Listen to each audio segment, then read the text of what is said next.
We are entering a new era of human spaceflight where NASA is no longer the purchaser, owner, and operator of all the hardware.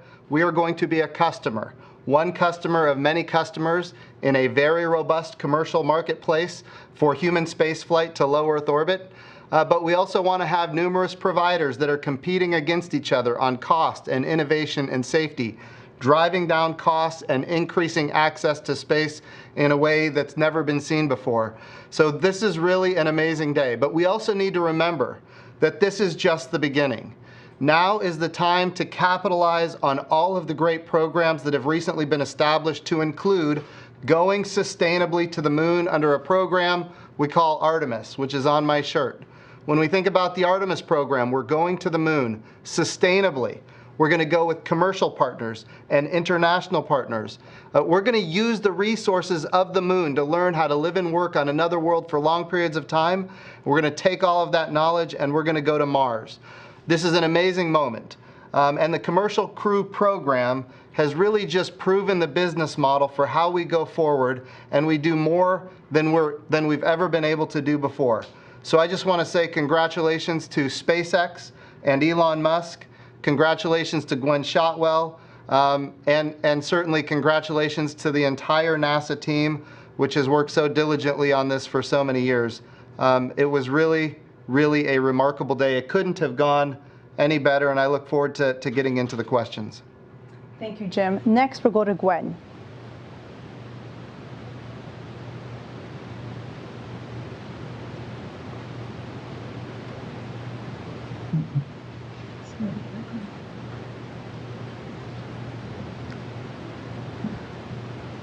Bob and Doug, for the honor that you have given us to be able to be here today and have this great achievement. I also have to do a call out to the SpaceX, the great SpaceX team. They did extraordinary work. This was an incredibly smooth mission. I'm sure we'll go into the little foibles that we did experience over the 62 days here in the Q&A. But I do think it's important to point out that this was an extraordinary mission, an extraordinary day for NASA, for SpaceX, frankly, for Americans and anyone interested in space flight. As Jim mentioned, this is really just the beginning. We are starting the journey of bringing people regularly to and from low Earth orbit and onto the moon, and then ultimately onto Mars. So today is a great day. We should celebrate what we all accomplished here today, bringing Bob and Doug back. But we should also think about this as a springboard to doing even harder things with the Artemis program, and then, of course, moving on to Mars. Thank you, Gwen. We'll go on to Steve. Steve Stitch.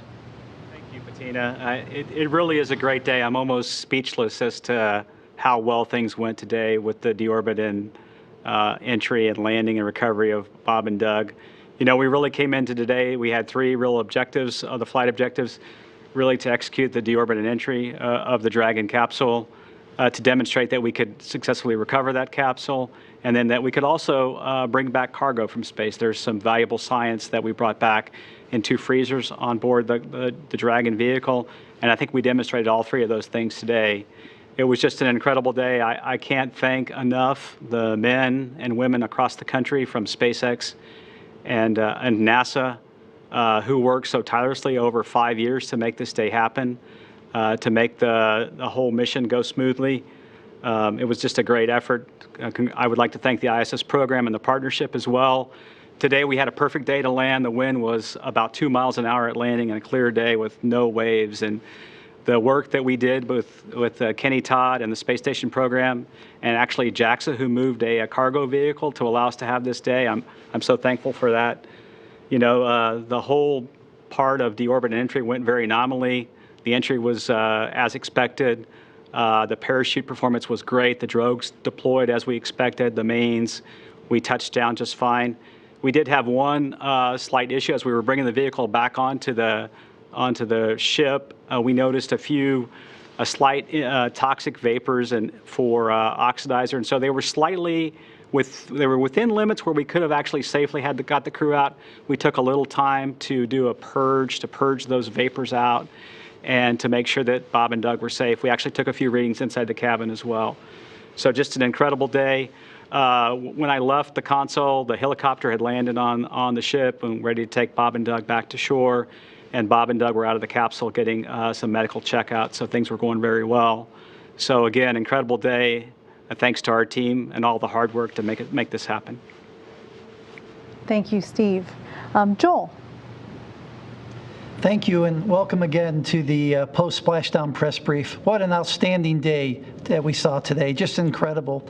For 60-plus days, Bob and Doug, the SpaceX team, the commercial crew program, the SpaceX vehicle were on board doing critical science for us. Bob and Doug completed over 110 hours of science, utilization, research, technology development, work that will help this great laboratory that we have, help us in low Earth orbit, and allow us to go to the moon and to Mars and with the Artemis program. Just an incredible day. And this is just a small window to what we'll see in the future. This mission had 2 crew members. We'll have 4 crew members, and allowing us to do an incredible amount of science and research and technology development on board. So a huge thanks to the SpaceX team, a congratulations to the SpaceX team, a congratulations to the commercial crew program, and just a congratulations to all involved in human spaceflight. With that, thank you very much, and back to you, Bettina. Thank you, Joel. And now let's introduce again the Crew 1 team. Over to you guys. Thanks, Bettina. Hey, on behalf of Crew 1 and our families, we want to say congratulations to Bob and Doug and their families. You've heard it already, but today was a big day. It was a big day for our nation. It was a big day for NASA, for human spaceflight, for SpaceX, and for our international partners. We've had an opportunity to witness all of the work and dedication that it's taken to pull off the DM2 mission, and it's been truly impressive and inspiring. As you can imagine, Crew 1, we've got big smiles on our face from what we saw from the DM2 mission. I said this after the launch, and I'm going to say it again after watching Splashdown. It did not seem like this was the first NASA SpaceX mission with astronauts on board. It seemed to go extremely smooth, but we also realized there's a lot of work to go. We need to look at the data. But again, overall, things seem to go very, very, very well. And then just a little bit on Crew 1. We are wrapping up our training earlier this week. We had a chance to see the Crew 1 capsule, and it's a beautiful vehicle, and we can't wait to have an opportunity to take it into space. But again, today is really about DM2 and a successful mission. Bob and Doug and your families, congratulations. Thank you, Mike, and we are all really excited to celebrate when your crew launches up to the International Space Station. With that, we'll start with questions from the media. Again, press *1 to ask a question. Our first question comes from Lauren Grush. Hi, thank you so much for taking my question. Obviously, a lot of us took note of all of the boats that were surrounding the Crew Dragon at landing. So I'm very curious how that was allowed to happen and what NASA and SpaceX plan to do to prevent that in the future. I'm assuming that can get quite dangerous if not, treated properly. Thank you. So I'll talk about it for a second, and then I'll turn it over to Steve. Yeah, so that was not what we were anticipating. Of course, we wanted to make sure that there was a clearing for them to land. The Coast Guard did an excellent job of ensuring that. And then, of course, after they landed, the boats just came in. And we need to do a better job next time for sure. I will tell you, it's a beautiful sunny day, and a lot of boaters were out there, and they were certainly intrigued. I think all of America was very anxious to see the capsule land in the water. But yeah, it's something that we need to do better next time. Yeah, and I'll just add a couple things. We do clear that area. We have like a 10 nautical mile area that we clear. We have a couple of Coast Guard cutters out there that were clearing the area, and they did an excellent job. It was totally clear for the actual splashdown event. And then I think, as Jim said, it was just a beautiful day. Lots of people out, maybe boating or fishing, and then saw the capsule and kind of came in. And we have some work to do with SpaceX. We'll work together to do a better job for the next splashdown. Great, thank you so much. Our next question comes from Chris Davenport. Congrats on a a great mission. I was just wondering if you had any updates on Bob and Doug. It looked like they were feeling well, but just any updates on their health and how they're doing. Thanks, and again, congrats, everyone. I know when I left the control center, Bob and Doug were doing well. You know, we kind of watched them in the capsule. They were moving around and looking at displays. We asked them to take a few readings to make sure the cabin was fine. We had gotten them out, and they were going through medical checks, and all indications were they're doing well. The plan from now, the rest of the day, some helicopters will take them off the ship to Pensacola Naval Air Station, and then they'll return to Houston tonight. And looking forward to seeing them when they get here. It's been a great flight. Thank you for that question, Chris. I know we're all anxious to see more about Bob and Doug and make sure that they continue to be okay. Our next question comes from Keith Cowing. Before I ask my question, just to Gwen, I got to tell you, I can remember sitting in a hotel lobby with you and Elon nearly 20 years ago looking at the first drawing. So I got to say, this has just got to be too cool for you guys. And I think everybody had a bit of a tear in their eye. I want to do a follow-up on Lauren's question, though, about the boats. You know, I took all the safety classes at NASA, and nitrogen tet is not something you monkey with. I just am wondering why it is you dropped the space capsule into a location where power boats are likely going to be. I mean, there was a guy in a sailboat, another guy with a big Trump flag, mere feet away, and nobody seemed to be trying to shoo them off. Are you going to sort of maybe try to not be that close to shore next time? Look at a number of different options, but you're absolutely right. We can do better. Certainly, we had all the clearance that was required at landing, and then as soon as that, I mean, that capsule was in the water for a good period of time, and you know the boats just made a beeline for it. So it's a big area to have to clear, and to clear all of it is probably going to require more resources. But it's yeah, there are things that we're going to look at that we can do better next time for sure.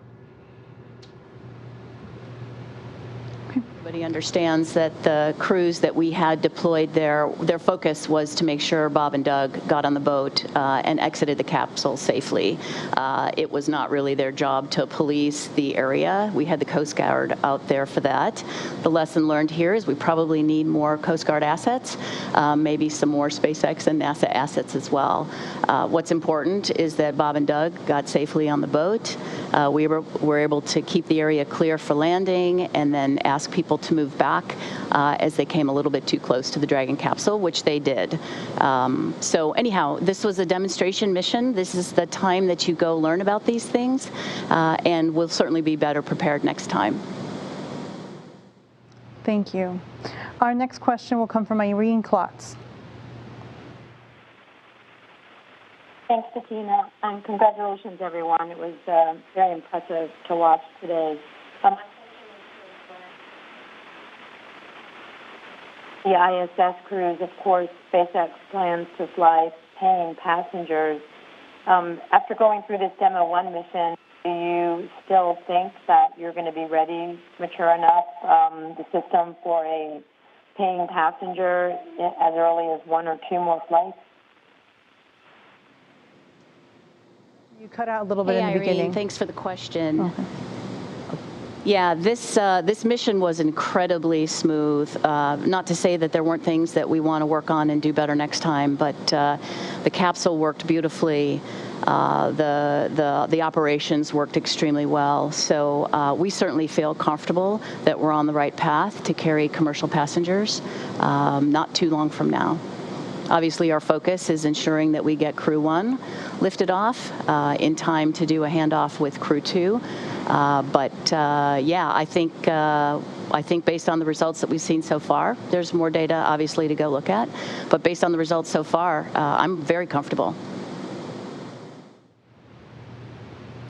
Okay. We're going to get a quick question from Twitter. We have Bulgari ask, how long will it take astronauts to normalize after you leave the capsule? How much to return to normal life on Earth? And if Steve, you want to take that? Sure, Bettina, I can certainly take that.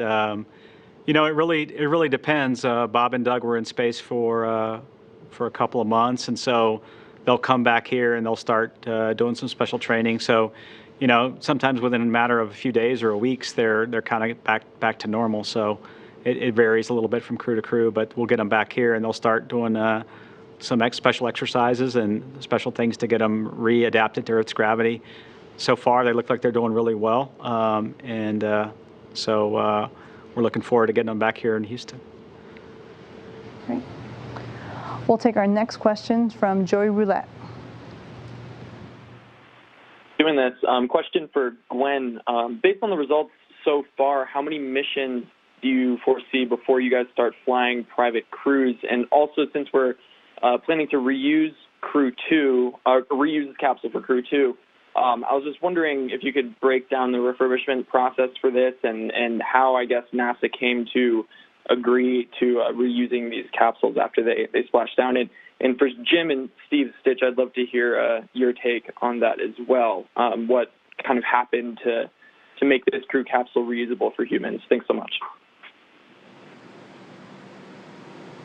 Hey, Joey. So appreciate the question. Obviously, we're trying to really change the paradigm of human spaceflight, and in order to do that, you need to make sure that these capsules are rapidly and readily reusable. We've been working on this with our launch customers and with NASA for probably half a decade or so. The Dragon 2 vehicle itself was designed with far greater certainty on ensuring it can be reused. The capsule's designed for 5 to 10 missions. We have to see how things worked out after we examine the capsule when it gets back to port and back to the Cape, to our facilities there. But based on the telemetry and any visual indications that we've had so far, the vehicle looks like it's in really good shape. I'll let Steve and Jim talk a little bit about the journey on getting reusability, but it was a part of our original bid for the Commercial Crew Program. As Gwen said, it was part of their original bid, and the vehicle is designed, as Gwen said, for 5 to 10 flights.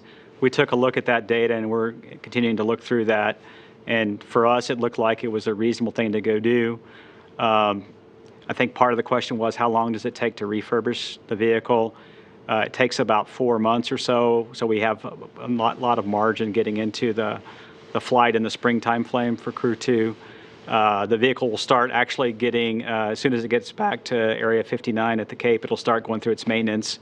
And NASA's a part of that maintenance. We have a presence over in Area 59, and we'll follow along with every step of that maintenance, and also re-look at all the certification just to make sure that there's nothing untoward. And we'll do that as we get the build up to this Crew 1 launch here in the fall. We really want to make sure we have overlap between Crew 1 and Crew 2 to ensure that we have access to ISS, and we're doing that with Joel and the ISS program. Yeah, I think that sums it up. Our desire as an agency has been for sustainability, and that means reusability. Not in every case, but in most cases, and SpaceX has proven that they're capable of doing that. So we're looking forward to doing Crew 2 with the capsule that just came home. As Steve said, there's a lot of work to be done between now and then, and a lot of evaluation that needs to be done. But as Gwen said, based on the telemetry and what we see, it looks like we're going to be in pretty good shape. Great. Our next question comes from Marcia Dunn. Well, please. I'm wondering if, once the deorbit burn had occurred, was it pretty tense inside flight control there at SpaceX? And you were sitting right next to Elon Musk, and what was it like for him and for you during those final minutes of the flight, and especially right after a successful splashdown? Could you describe those moments, please? Thank you. So there's no question it was an enormous relief after months of anxiety, making sure we could bring Bob and Doug back home safely. But Splashdown was really just the beginning. We wanted to make sure that Bob and Doug exited the vehicle safely and looked good. So a lot of people were cheering after Splashdown. I got a lot of congratulations on my on my cell phone and emails, but we weren't done until we got Bob and Doug out of the capsule. We being kind of Elon and I, he hopped on a flight. He's going to go to Houston and meet up with the astronauts. And I still have a crew here in Mission Control making sure that Bob and Doug got safely on the helicopter and will get safely back to shore. So not everybody's job is done yet, but it was an initial relief for sure. It was a greater relief when I saw Bob and Doug come out of the capsule smiling, thumbs up, looking very cheerful. That was the good moment. Thank you so much. Our next question comes from Eric Berger. Yeah, hi. Thanks for doing this. Question for Gwen. It's been 12 years, actually, to this day when Falcon 1 failed on its third flight. That's 12 years. You know, since then, you've launched 3 different rockets, a couple of spacecraft, and now put 2 people into space and brought them back. You know, 12 years is not that long of a period of time. Can you process some of sort of the transformation of SpaceX has happened during this time frame? You know, Eric, 12 years seems like a really long time to me. Candidly, it is hard to process. I didn't know that today was the anniversary of the third Falcon 1 flight, but you would know that, so thank you for reminding me of that. You know, I never shy away from our failures. They're incredible opportunities to learn, and this company has learned a lot. But I have to say that we would not be the company that we are today. We would have not achieved this goal without the support, basically the kind of the moral support, the financial support, as well as the technical support that NASA has given us over the years. I think in August of 2006 is when we started working very closely with NASA. Though it seems like a long time, we have done a lot in that time frame. And, you know, what's so great is we've done so much of this in partnership, kind of hand in hand with NASA. So, you know, it's a great day to celebrate not only Bob and Doug's return and their being the heroes that they are, but also to celebrate this extraordinary relationship that we have with NASA. And it's been a great relationship. We're going to ask some questions from social media. We have a question from Arturo Valdez, asks, for the Crew 1 team, how will data collected alter training for you so close to the launch date, and how does that impact what you do on the ISS? That's a great question, and thank you again for the opportunity to speak to you all. The data collected is going to help us to move forward to our launch date. But again, we've got to refurbish this vehicle and get it ready for Crew 2 so that we can have some time to hand over. And so we are ready. We're ready to go to the space station. We're very close to ready to fly the Dragon into low Earth orbit. And but it's also important that we take some time to enjoy the accomplishment, celebrating with Bob and Doug's families and the NASA and SpaceX team, and just to be in the moment and appreciate all of the amazing things that have happened here. It's just a great time to be at NASA. Okay.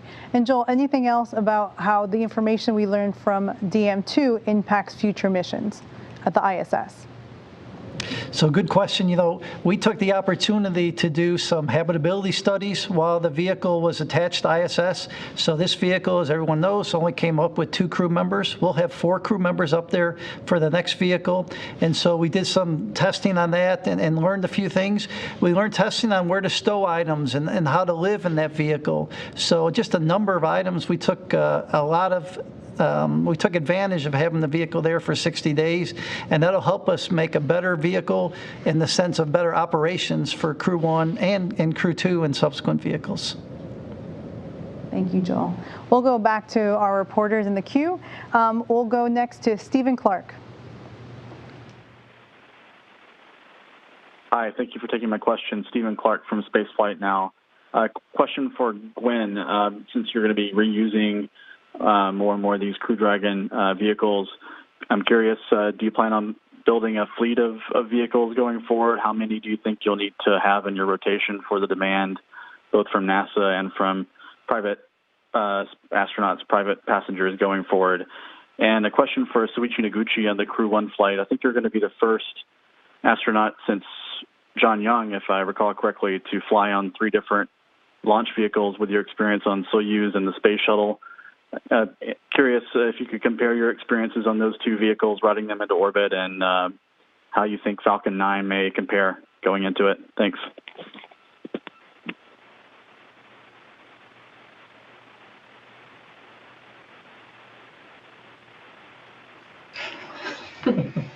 Okay, I go first. Thanks for the great questions. Yes, I am very honored to fly this mission, and along with my experience with the space shuttle and the Russian Soyuz. But the important thing is that I'm rookie to the SpaceX, and I'm learning a lot from my commander and my pilot. They have been in this training flow for a long, long time.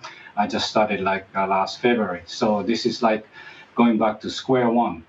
Everything is for my safety, our team safety. So every day is like a rookie. And important thing is that we have a great variety or diversity in this crew. And my small contribution to this great team is experience. So, but we have a different views, different backgrounds, so name it. So the diversity brings up the resilience to this crew. So it should be a great mission. Thank you.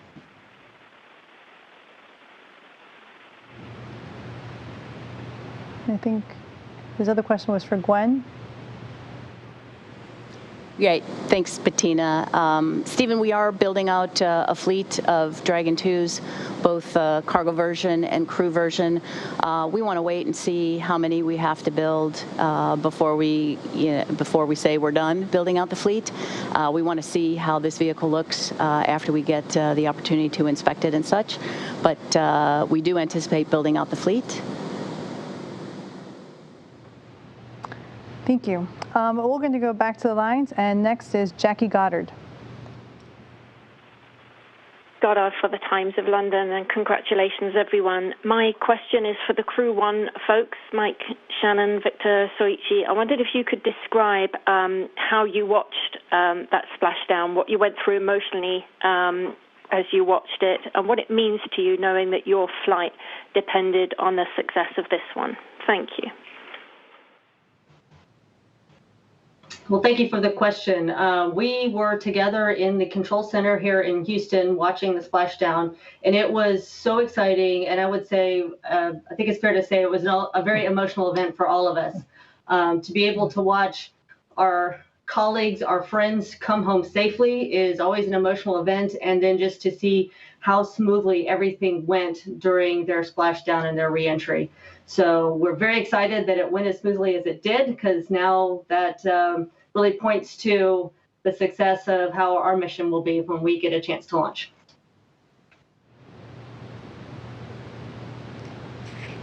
Thank you, Shannon. We're going to go to Dave Mosher, Business Insider. Thank you for taking my question. Gwen, this one's for you.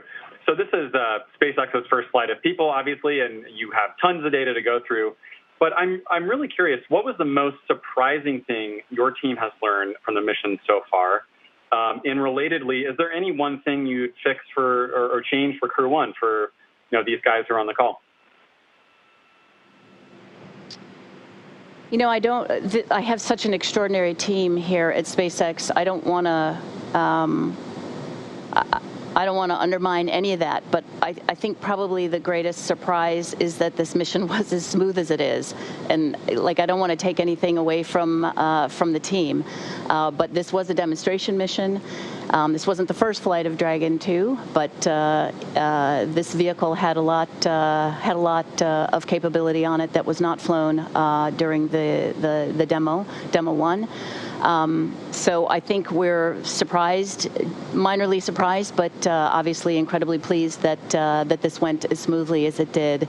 And there's no question that we learned some things along the way that we will want to roll into the Crew 1 flight. Some we knew about pre-flight, and I think we had a lot of press on the solar arrays. We're looking to have upgrades there to make sure that the vehicle survives with margin on orbit for the 6 6-month requirement. By the way, the solar arrays on this particular mission did better than we anticipated, and we certainly would have been able to complete the mission, the original planned mission duration. We had a couple months of margin to spare there. So pre-flight, we learned some things. We'll make sure we include those in Crew 1. As far as things we learned real time, today I think we want, instead of 2 generators, like a primary and a backup on the rescue boat, or on the recovery boat, I think we'll probably have 3 generators, which is 1 primary and 2 backups. That's just one example, kind of a small thing that we'll want to do going forward. Next, we have Andrea Liffenzer, and forgive me, I killed that, from the Houston Chronicle. Hi, thanks for having us. And it was really great watching them. We can't wait to have them back in Houston.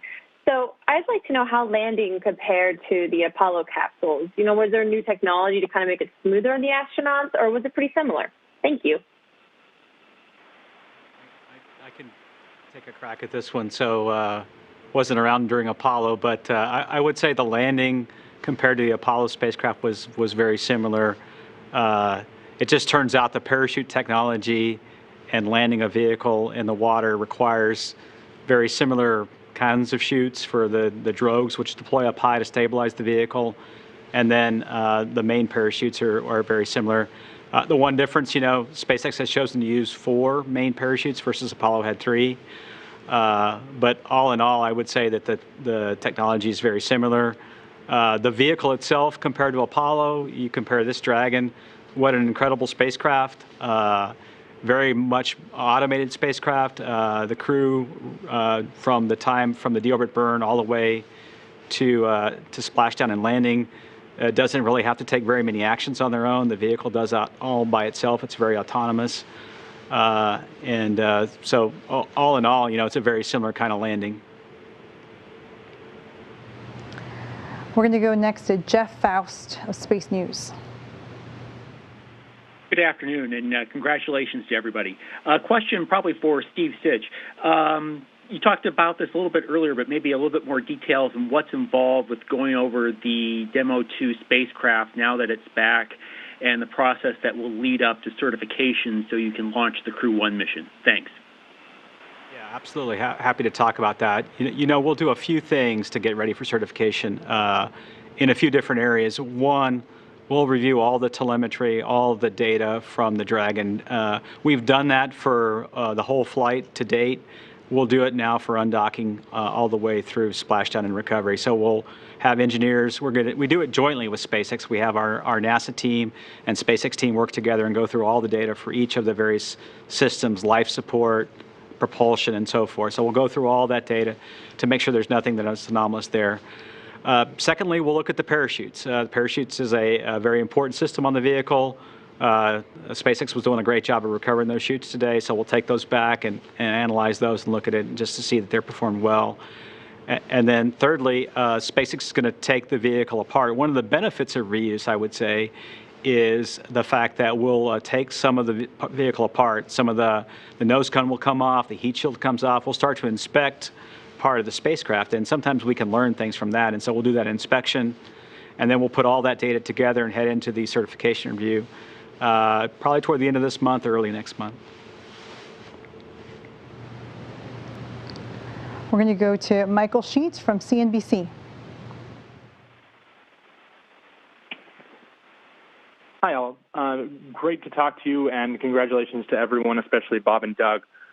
I wanted to note that both of the astronauts were helped out of the capsule, and I was wondering if that's the protocol NASA and SpaceX have in place, or will future astronauts be comfortable enough to be able to step out and walk out themselves? Thanks. I can take that question. It's pretty typical for the long-duration space flight when a crew returns to Earth that they need a little bit of assistance coming out of the capsule. If you just think about the human body, when it's been in space, Bob and Doug were in space for about 63 days.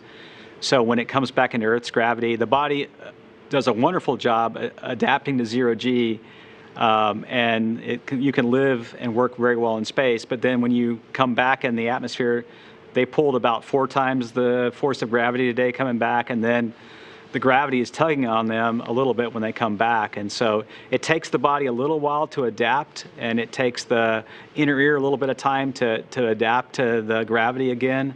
And so that's kind of what you see with Bob and Doug today, and it's very typical. And so I would expect that for many of our missions that are going to be these long duration missions with about a 6-month duration.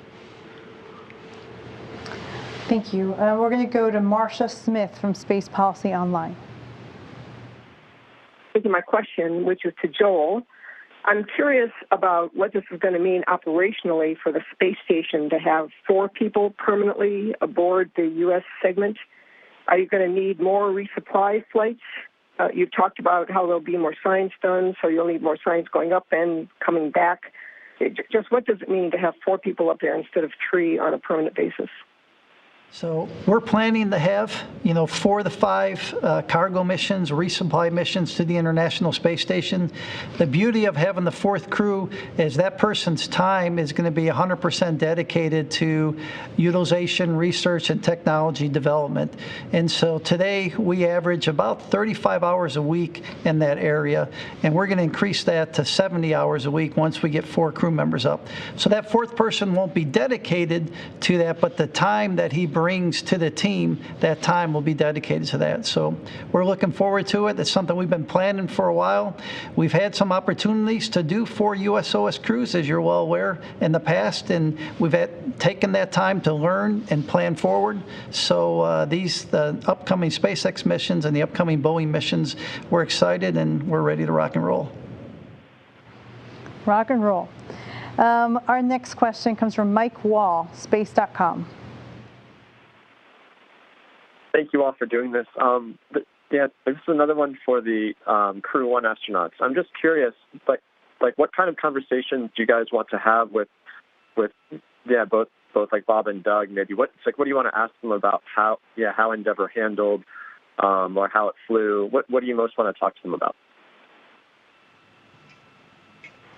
Yeah, that's a great question.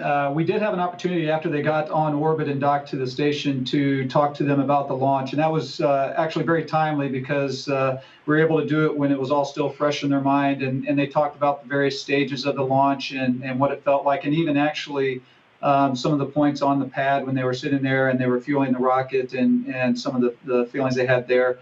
And so certainly that was good, and it was great to be able to talk to them that quickly, and hopefully we'll have an opportunity to do that again here in their post-landing. Again, trying to talk to them while it's still fresh in their minds. And of course, we'd like to hear all about what entry was like, the feelings, how much the G's came on. When the chutes open, that's usually a very dynamic time during the flights, and so just curious what that experience was like. And then, of course, as you can imagine, we're all very curious about what it's like to splash down on the water, and then what it's like afterwards. We're hoping, we've already put in our request for a day like today when it's our turn to land, because the water looked very smooth and it was beautiful. So we're hoping that we'll get the same thing. Yeah, that water did look like glass. Next, we'll go to Emery Kelly from Florida Today. Hey folks, thanks for doing this and congratulations. I just wanted to possibly get Gwen's thoughts and maybe more just a reaction, if you will, that this spacecraft that arrived today, Bob trusted it for his mission, and Bob will again trust it for his wife's mission, which is, pretty impressive. I'm wondering if you could just talk about that a little bit.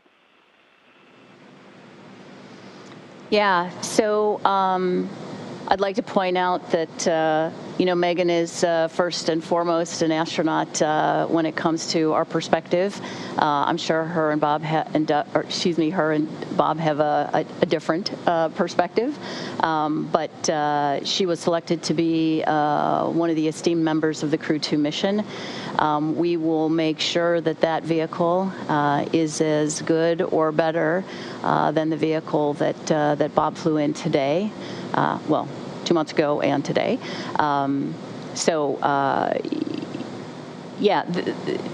spaceflight is really hard. And though the mission was incredibly smooth, today especially was very smooth, this is still really hard. And I just want to make sure everybody understands that we still have a lot of work to do. We will learn every mission that we have. But first and foremost, our job is to make sure that the astronauts remain safe, both uphill and downhill.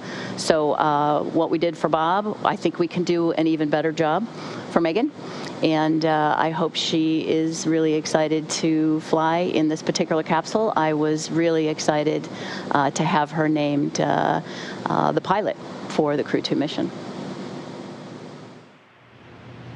Our next question comes from Samantha Masunaga from LA Times. Hi, thanks for taking my question. I wanted to see if maybe this is for Gwen or Steve, to talk a little bit more about the NTO fumes that were detected outside the capsule. I know, Steve, you were saying they're in limits, but anything that you guys are looking at, or anything that might need to be changed before the next flight? Yeah, I can start, and then Gwen can add.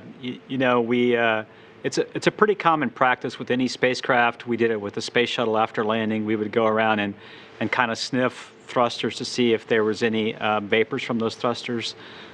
We did that today with Dragon, and we did have a slight hit on the sensor for the oxidizer, nitrogen tetroxide.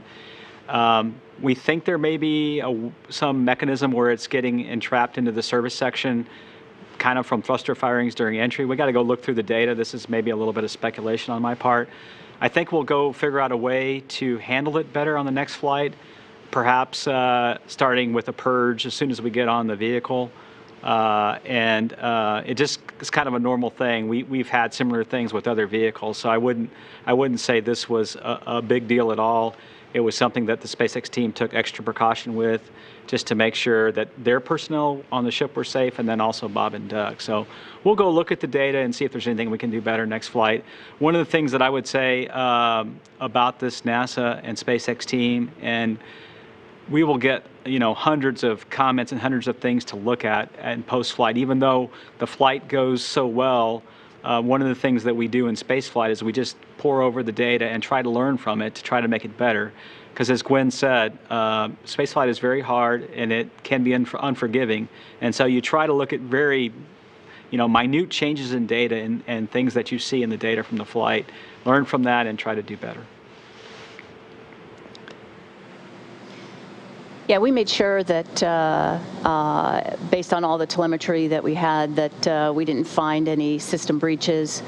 We had them sniff the thrusters. And as Steve mentioned, we did initiate a service section purge. I think we'll probably do that sooner next time. It was also an incredibly calm day. There was not a lot of wind blowing on the capsule, as will probably be blowing more in the future. But it was a good lesson for us. We took an extremely conservative approach here. We certainly could have brought them out of the capsule sooner than we did, but we made sure the inside of the Dragon, the cabin, was not experiencing any fumes. Bob and Doug, in fact, I heard Doug say, look, take your time. We want to make sure we're doing the right thing here. Take the time that you need. And they weren't in a particular hurry. So it was a good lesson learned. We'll probably initiate a purge sooner. There probably will be more wind on future missions, and we might not see this in the future. But I think we did the right thing. As kind of high anxiety driving that it was, I really wanted to see Bob and Doug come out. But I think we did the right thing and got the levels to nearly indetectable before we opened the hatch. I would just add that just modify maybe what Steve said. He mentioned that it wasn't that big of a deal. It's pretty common, and all of that is absolutely true. What is not common is having passers-by approach the vehicle at close range with nitrogen tetroxide in the atmosphere. That's not something that is good, and we need to make sure that we're warning people not to get close to the spacecraft in the future. Our next question comes from Zachary Hall from SpaceExplorer.com. Sure. So kind of on that same token, there's clearly an education opportunity for the public, especially with splashdowns in places where there hasn't been in 45 years, to stay back. As I watched the stream, I was learning about what was dangerous about it. I'm curious, is there sort of a safe viewing distance that the public could understand and view from? And also kind of on the same idea of inclusivity and involvement in space, what's kind of the better way to channel your excitement for these activities? I know we're in the middle of a pandemic and like a parade would probably not be appropriate, but is there something that could be done to kind of celebrate the moment and also involve the public in? Yeah, safe distance, and then maybe I'll let Jim talk about the public. But we're celebrating the moment, and we invited everybody to join us online and to share in the moment in all the different social media platforms. SpaceX did a great job with the broadcast, so I think there's a lot of different ways that we can do it. But certainly, approaching the spacecraft is not among those ways.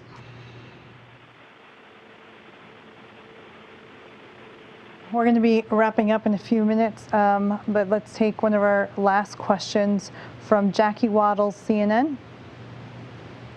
Hey, folks. Thanks so much for doing this, and congratulations. So I was curious if we could get some insight into what's ahead for Bob and Doug over the next few hours and days. Are they going to get to go home with their families tonight, and how might the pandemic change how their post-splashdown rehabilitation goes?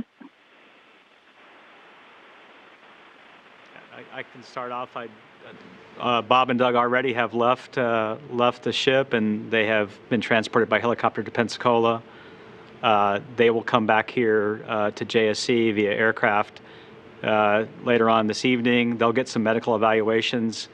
I think I'm not quite sure whether the plan is to stay on site for observation or maybe go back to their families. Certainly, a lot of precautions were made to protect for the pandemic. Everybody on the ship was quarantined on their personal level, self-quarantined for a couple weeks. They got tested. So we went through a lot of precautions to protect Bob and Doug and make sure that they're safe from the virus. And we're just excited to have them back here in a few hours. So. Our last question is from Marina Corinne. Congratulations on a successful splashdown.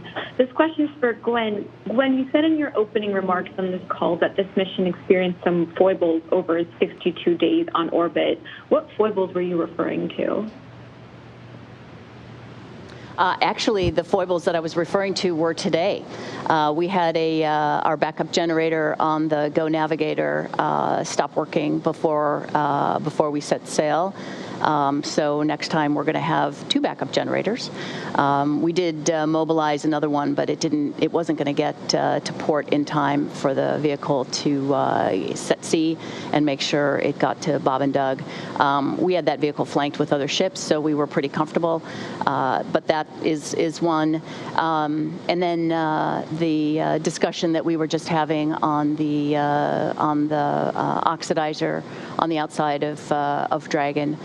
We will work on that op to make sure that we keep the astronauts and the folks around the capsule safe.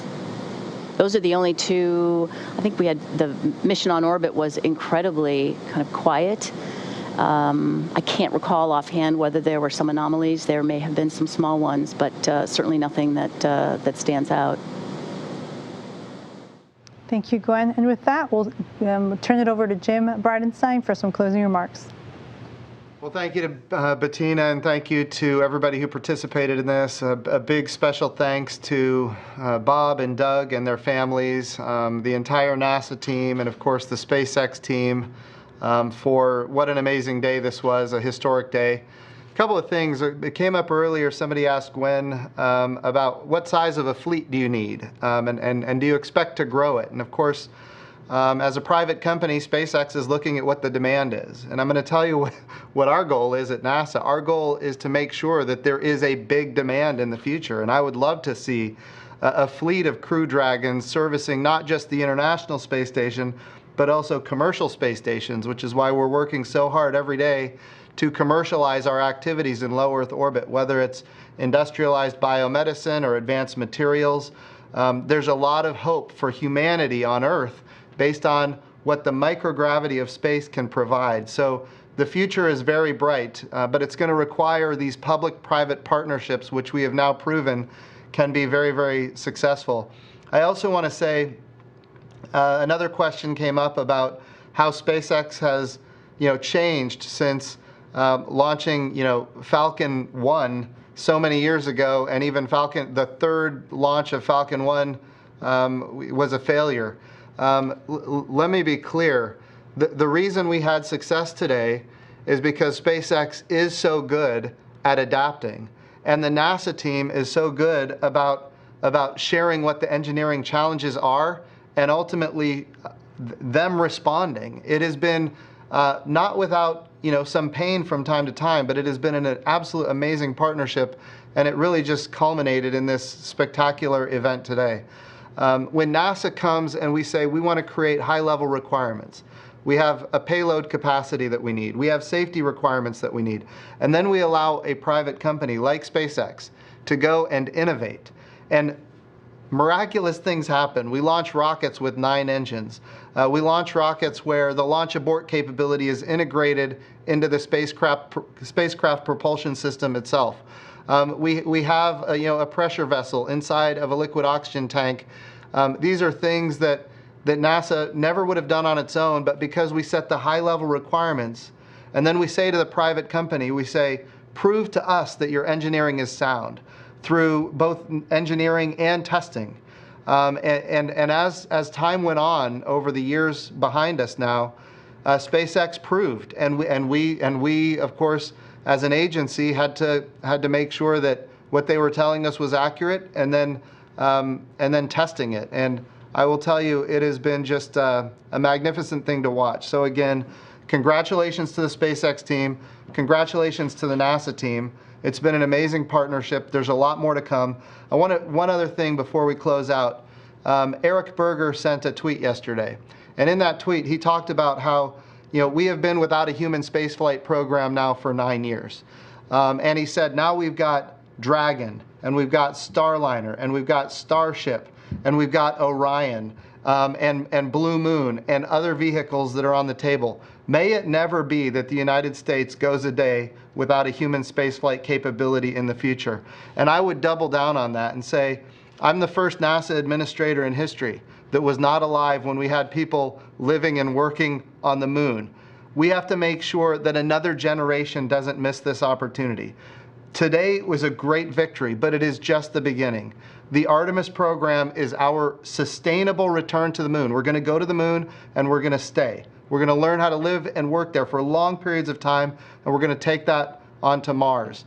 I want to thank Eric Berger for that tweet, and I also want to say that if we do things right, we will get the strong bipartisan support that we need to make sure that this program is sustainable into the future and that it grows into the future. And I also want to thank the President and the Vice President for their amazing support. The budget request before the House and the Senate right now is $25.2 billion.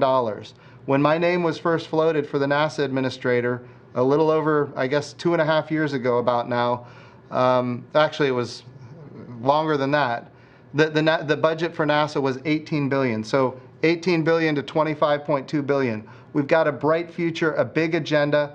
This is an amazing opportunity, not just for the United States of America, but for the world. But I would implore our members of Congress, bipartisan, House and the Senate, to please fund the budget request for NASA. We have proven that if you give us the resources, we can deliver, and our partners can deliver. And this is about all of America. So I just want to say thank you to everybody for getting us to where we are.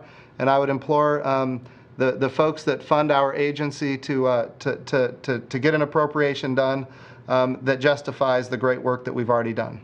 So thank you guys so much. What an amazing day. We made history today. Congratulations to everybody. Thank you so much. That concludes today's press conference. Have a great day.